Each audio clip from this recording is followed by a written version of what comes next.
My name is Tim Reddin. Myself and my wife inherited this forestry in 2002. It was planted by my mother-in-law in '97. She planted 20 hectares of conifer here, 20 of hardwood. So there's a good mix of hardwood and softwood. We didn't kind of know much about forestry in those days, but over the years, we've become to spend a lot more time down here. We've been through 3 thinnings at this stage, so it's we're a lot more hands-on now. The first thinning was interesting. We were really green, and we weren't very knowledgeable. My mother-in-law had been in a co-op group in Dungarvan, and they were still doing some management here, and they were advising us to look at thinning. So we got a few quotes from different companies, and we just kind of, it's like going to a builder, we just picked one and went with them. And really what appealed to us about that, being non-engaged in forestry, was they delivered us a full package. They said they'd apply for the grants, do the roads, do the harvesting, sell the wood, and it was mostly cash neutral. I don't know if they measured the wood even at the time prior to thinning. We had no estimates. So I think the first thinning was a really useful lesson in how not to go about it. So in terms of the second and third thinning, I came across Irish wood producers on a Teagasc farm walk, and I asked them to come down here and have a look. And they proposed a contract. Everything in the contract was very clear, and that appealed to me.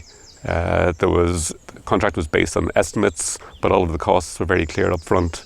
The stuff was measured prior to harvesting. If I'm selling cattle, I can go online, I can see what the current prices are, but there isn't that clarity to private owners to know what the day-to-day prices are of wood. I think I've learned a lot since the green days of that first thinning, and I learned a lot of it from the knowledge transfer group that was set up. One of the things there, I met other forest owners, and just meeting other people, going to their forest, the experience you get from them, it was very beneficial. And more importantly, sources of information. Teagasc, Co Waterford, UK sites. There's lots of stuff available online. That was very helpful.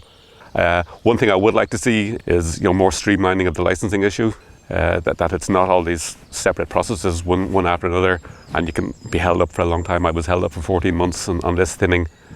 So yes, I'm really looking forward to Clearfell. As you can see, this is quite a productive forest, and it's great to see it happen in one's lifetime, and I'm very proud of my mother-in-law for planting this. We will go with conifers again. We already have 50% coverage here in hardwood, and that'll be nice to see that happen again here. If somebody was to ask me about their first thinning, I'd be tempted to say don't do what I did on mine. I think I've learned a lot since then. I think the main thing you need to do is get all of the facts, get as much knowledge as possible. The expression knowledge is power. Talk to forestry companies and get a quote. Get multiple quotes. If you're buying a house, building a house, you're going to go to multiple builders. You want to get all of the information. Look at the quotes you get back and see how much detail is in there. Are you looking at kind of just a net number at the end of the day, or is somebody giving you a breakdown on harvesting costs, the amount of pulp, the amount of sawlog, the amount of pallets you're going to get out there, the tonnage per acre? All of these numbers are important, and you need to understand them. You need to understand them yourself, not just the numbers that the forestry company gives you. So go out and measure your forest, talk to your Teagasc advisor, get all of the information. I think talk to sawmills as well, find out what prices they're paying.